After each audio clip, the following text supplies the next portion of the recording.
Muy buenas noches, ¿cómo está? ¿Cuántas cosas han pasado en los últimos días? Esto tan extraño de que un presidente de derecha como Sebastián Piñera deshace lo que hizo la Concertación. Podría hacerse de derecha. Es que deshace las cárceles paramilitares, o una cárcel por lo menos paramilitares. El penal Cordillera. Penal que existía en los tiempos de Frei para presos que estaban procesados, pero que después, mediante un decreto, el presidente de la época, Ricardo Lagos, después lo transformó en un penal permanente. Ahora se van todos a Punta Peuco, creación de Frei Ruiz Tagle. Allí van a estar, pero se suicidó el general Mena o de Lanier. Algunos dicen que fue la antípoda del general Manuel Contreras. ¿Será eso? ¿Será verdad? Este año el general Mena tenía dos procesamientos y por lo tanto se le había venido la noche encima. No es verdad que posiblemente iba a salir de la cárcel el próximo año. ¿Qué tan bueno era? ¿Era bueno?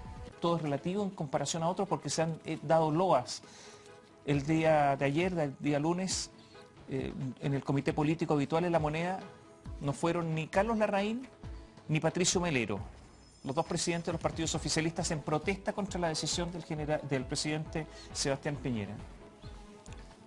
Vamos a hablar del general Odilanier Mena, de su participación, de sus vínculos, con Jorge Escalante, periodista. A los 28 años, preso, torturado, salió al exilio, volvió en 1986 y un investigador implacable de los crímenes y de los secretos del general Pinochet y su entorno. Buenas noches, ¿qué tal? Hola, buenas noches. Gracias por estar con nosotros. Gracias por la invitación. ¿Hablemos de Odilanier Mena? Muy bien. ¿Quién era Odilanier Mena? Este señor que parece que es una especie, algunos han dicho que es una especie de caballero, que respeta su propio honor y el honor de los demás y que no está dispuesto a que se mancille su honor, escribe cartas. ¿Quién era Mena? Bueno, Tomás, el dicho popular, ¿no es cierto?, indica que después de muertos todos son buenos. Nadie es malo, digamos. Pero aquí no estamos para dichos populares, ¿eh? No estamos para dichos populares. Tenemos que saber quién era Mena. Exactamente. Si comparamos a Mena con Manuel Contreras, obviamente podríamos ver un Mena con alitas de ángel, ¿no? Porque cualquiera que se compare con Manuel Contreras tiene alitas de ángel.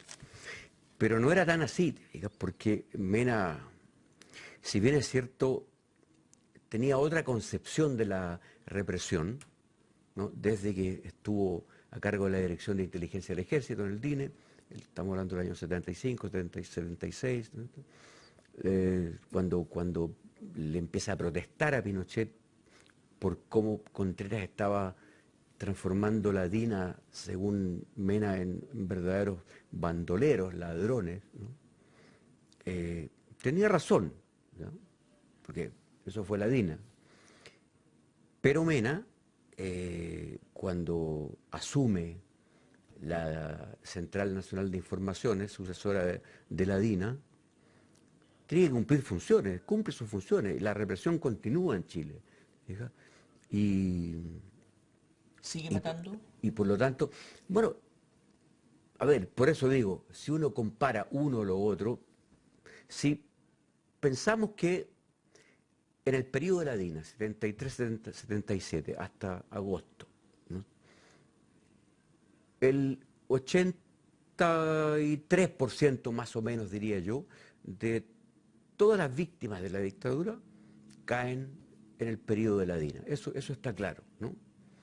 De ahí en adelante uno podría decir, bueno, si eso es así, entonces quiere decir que Mena era un santo, pero no, digamos, la CNI sigue cometiendo crímenes, ¿no?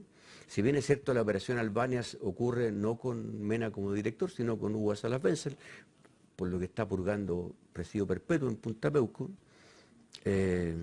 Antes de aquello ocurre...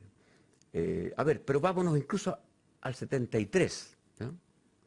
Cuando llega la caravana de la muerte a Arica, y Mena era comandante del regimiento Rancagua, ocurre lo mismo que ocurrió cuando la caravana de la muerte llegó a Iquique donde el general Carlos Forestier era el emperador de ahí. Forestier ya tenía 30 y tantos muertos, ¿no? Entonces, Arellano, ¿no?, pasa por ahí, pero Forestier no le permite que se meta, a pesar de que Arellano va a revisar la celda, al campo de Pisagua, qué sé yo. En Arica ocurre algo similar. Mena no le permite a Arellano que vaya ahí a meter sus garras, digamos. Pero resulta que, por lo que está cumpliendo condena Mena en este momento, esos 6 años de... estaba, digamos, ¿no? Claro. Esos 6 años es por un triple crimen, que si bien es cierto no fue él quien empujó el jeep que transportaba a estos socialistas desde Arica al campo de prisioneros de Pisagua, pero Mena fue el que ordenó ese traslado y vaya a saber uno si ordenó que los mataran. Él ¿No? dice que nunca supo, que se enteró con la Comisión Walech, con el Claro, resultado que de la se Comisión enteró que la Walech. Comisión Vale, pero resulta que... Y él dice que incluso esto ocurrió antes de que llegara la caravana de la muerte. No, no, no, no. Según él, leí su Según él, declaración. no ocurre, no. Esto ocurre casi al tiempo que la caravana de la muerte está en Arica, ¿no? Porque de Pisagua se va la caravana a Arica, ¿no? A ver, pero ¿cómo pudo no haber sabido Daniel Mena de este crimen, de este triple crimen? Cuando quienes iban a bordo de ese jeep eran hombres de Mena, del regimiento Rancagua. Los que cometen esos crímenes son hombres del regimiento Rancagua. Y entonces, ¿quién mandó a esos prisioneros al campo de prisioneros de Pisagua? O sea, me va a decir, me quisiera decir, o quisiera haber dicho el general Mena que esos prisioneros, esos subordinados se le arrancaron del mando y de iniciativa propia hicieron lo que hicieron, los mataron y después echaron el jeep abajo diciendo que había sido un accidente. Y Mena lo que hace es que cubre o encubre ese crimen y dicta un bando donde dice que fue un accidente, que se desbarrancó y que incluso da nombres de soldados, de suboficiales que iban a bordo de ese jeep que resultaron heridos. Era mentira, nadie resultó herido, no había ningún militar que resultó herido en ese crimen, ¿no? Leo acá, y pasamos a otro periodo, un escrito tuyo del año 2004, Diario La Nación. Lo comienzo a leer. Dice, un suboficial de inteligencia declaró al Departamento Quinto de Investigaciones, al juez Juan Guzmán, que tradujo el criptograma enviado a comienzos de 1979 por Pinochet, ordenando desenterrar cuerpos de prisioneros para hacerlos desaparecer. La tarea se encubrió como la Operación Retiro de Televisores. En Los Ángeles y Linares, 17 cuerpos exhumados fueron quemados en hornos y tambores dentro de los recintos militares. El criptograma categoría A1, que indicaba máxima urgencia, llegó hasta un suboficial de inteligencia en el regimiento Húsares de Angol. Voló a la máquina para descifrarlo y tradujo el texto, etc. La operación Retiro de Televisores, que fue justamente el encubrimiento, por quienes no participaron en los crímenes, sí los encubrieron mediante esto, sistemático de las personas que habían muerto, asesinadas y posteriormente los habían sepultado. ¿Qué participación tuvo Mena en todo esto?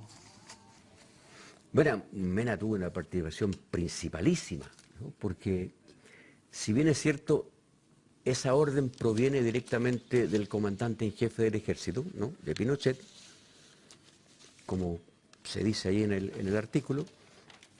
Mena es quien, como jefe de la CNI, le corresponde poner en ejecución ese macabro plan.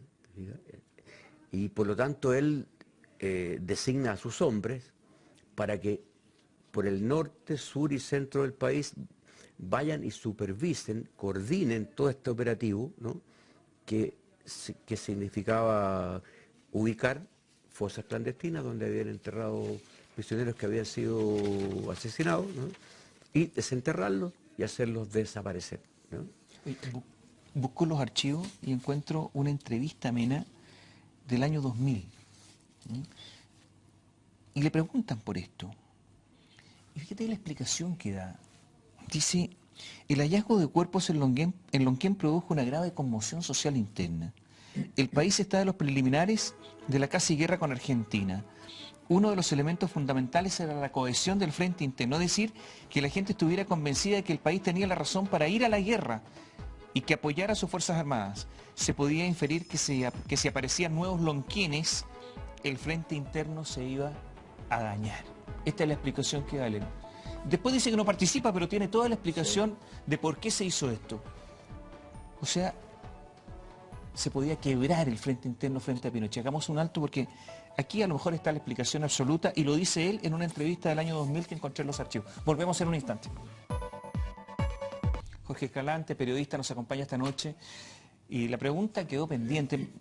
Esto de que buscando en los archivos a lo mejor ahí está la explicación. ¿Por qué participar en este por un bien superior? Por la guerra, la operación retiro de televisores. La desaparición de los cuerpos, de los muertos. Y tú investigaste esto y tú sabes lo que pasó con los primeros cuerpos, los que se encontraron en el sur del país. Sí. Que los quemaron. Sí. Bueno, mira... ¿Cómo descubriste eso? Lo descubrí eso, bueno, hurgando, ¿no? Hurgando en los expedientes, ¿no? En los expedientes de estos juicios, de los juicios por estos crímenes de lesa humanidad, está toda la historia de la represión, ¿no? En tomos y tomos y tomos, sistema antiguo, ¿no? Cosidos con hilo, ¿no es cierto? Estos tomos que los van acumulando, 300, 400, 500 páginas cada tomo. Ahí hay que sumergirse, ¿no? Porque ahí está la historia, ahí está la historia. Más allá de conversar con esa gente, no sé, que de repente se abren y te cuentan, qué sé yo. ¿Estás convencido que Daniel Mena participó en esto? Pero por supuesto que participó. ¿Por qué nunca lo procesaron por esto? Mira, no sé por qué no lo procesaron, pero me quería referir a lo que tú comentabas ahí recién. El argumento que da Mena ahí, ¿no?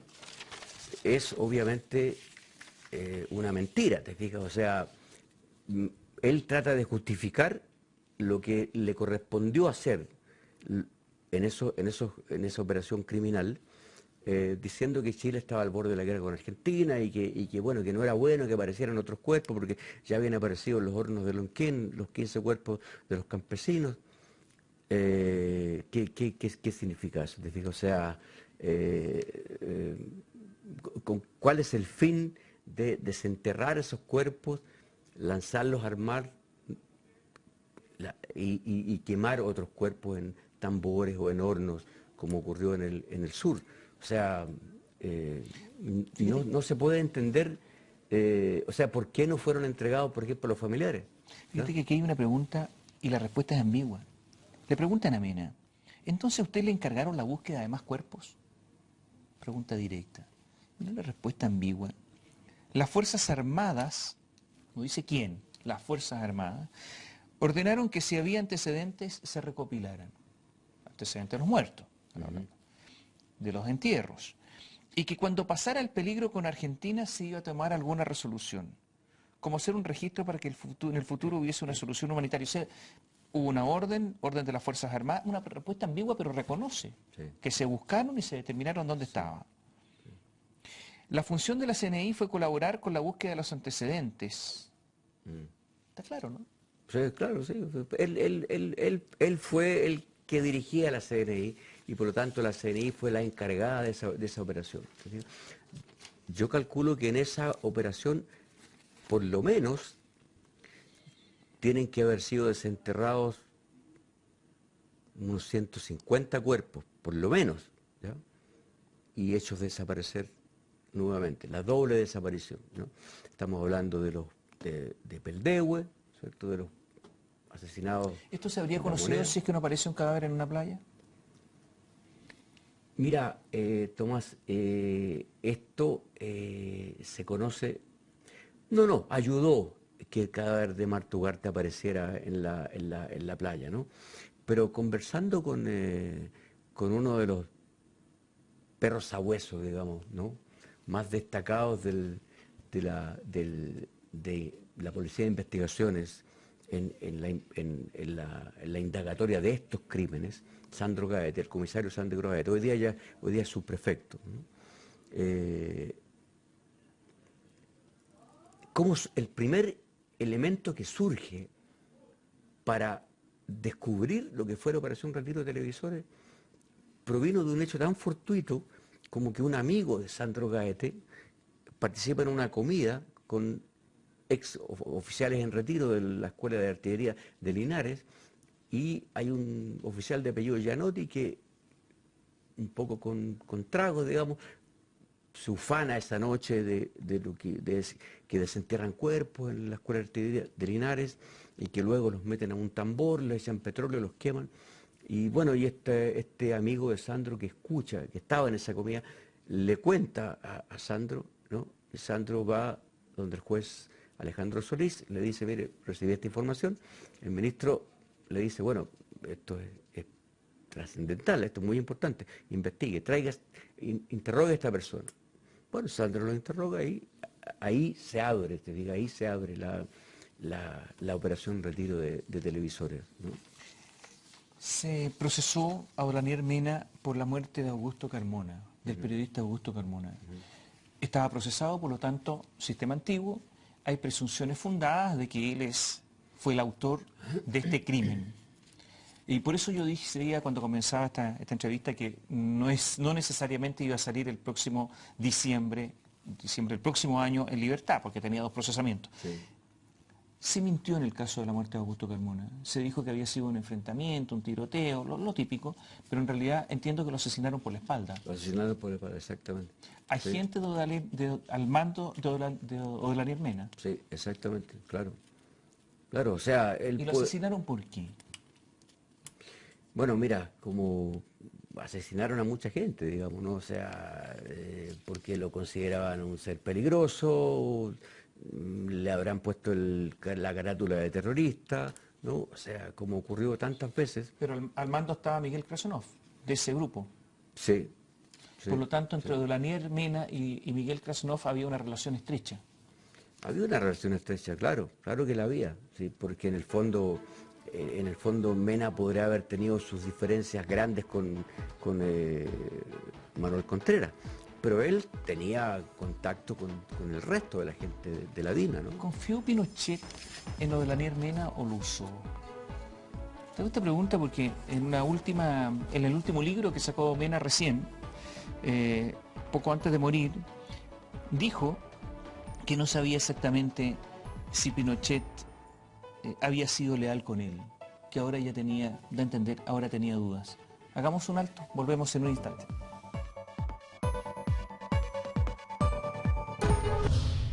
Nos queda poco tiempo con Jorge Escalante, le vamos a hacer algunas preguntas y respuestas rápidas. Quedó la pregunta pendiente. Eran amigos, ¿no? Él duda en algún momento, Mena, de la lealtad. Él dice, yo fui muy leal con Pinochet. Duda a lo mejor si Pinochet fue tan leal como él. Pero eran amigos al final del día. Eran amigos, porque Pinochet le decía negro, ¿no? Negro, oye negro, le decía. Cuando lo saca del DINE, de la Dirección de Inteligencia del Ejército, para apostar Pinochet por Manuel Contreras, y lo saca del DINE y lo manda de embajador, ¿no es cierto? Bueno, luego es un premio cuando lo trae de vuelta para que se haga cargo como segundo director de la CNI, después que tiene que salir Manuel Contreras, ¿no? A propósito de las cárceles, porque todo esto, principiábamos todo esto contando, bueno, hoy cárceles que creó la Concertación, o una cárcel, la Sierra Piñera, que es de derecha.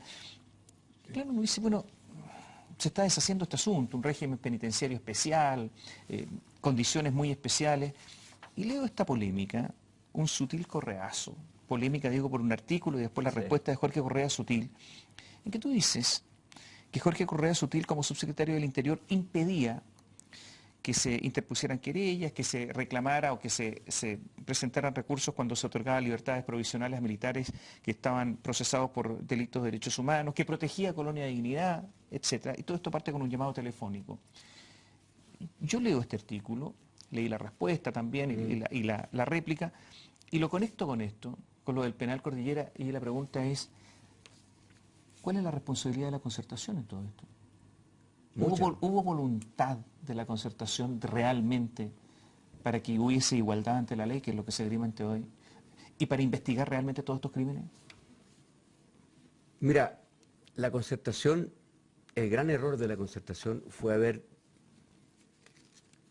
pensado, ¿no es cierto?, y actuado. Es decir, los crímenes de lesa humanidad cometidos durante la dictadura, la concertación se los entregó a los tribunales. Y la concertación hizo poco.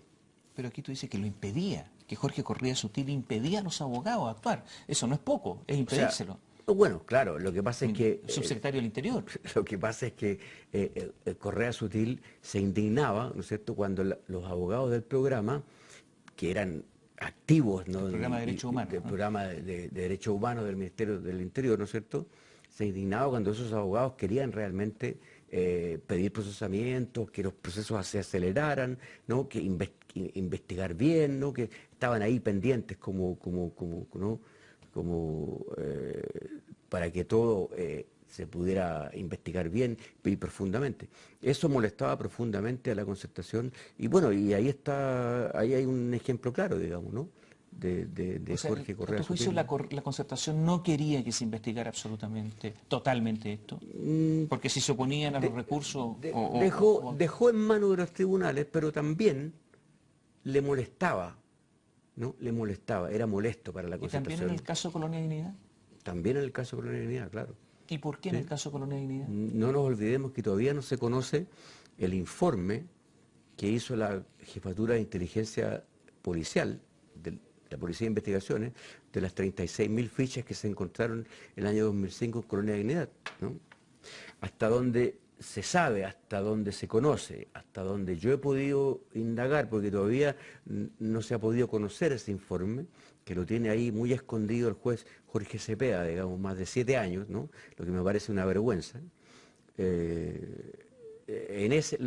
Lo que se sabe es que en ese informe, en ese análisis de las 36.000 fichas, hay lo que se llama la red de protección, ahí se conoce, ¿no? Y ahí transversalmente, ¿no?, O sea, está todo cruzado. está todo cruzado, ¿no? Ahí hay personajes de todos los colores políticos ahí, ¿no? Tomás, antes que quería volver un segundo, un momento atrás, que no se me olvidara, cuando tú mencionaste la operación retiro de televisores de Mena, ¿no? Quería decir que en nuestro libro, Lo tengo anotado acá. que tenemos acá, ¿no?, los crímenes que estremecieron a Chile, ¿no?, de los periodistas Javier Rebolledo, Nancy Guzmán, Pedro Vega y quien habla, hay un capítulo entero de la operación retiro de televisores, ¿no? Así es que está... Un libro de reciente aparición. De reciente aparición, que está en las librerías. lo presentamos recién el 12 de septiembre. Y por lo tanto, ahí está la participación también de Mena. Exactamente. Sobre todo esto. Aquí está muy claro. Gracias por estar con nosotros. Lo que pretendemos es lo siguiente, que no haya mitos entre los muertos, ni políticos, ni militares, ni nadie. Son de carne y hueso y por lo tanto podemos hablar libremente sobre ellos. No porque alguien muera o se suicide, nosotros vamos a callar, sino que simplemente vamos a seguir investigando y a discutir lo que hicieron y lo que no hicieron. Gracias por estar con nosotros. Gracias tú por la invitación. El periodista Jorge Escalante nos acompaña esta noche. Buenas noches, gracias.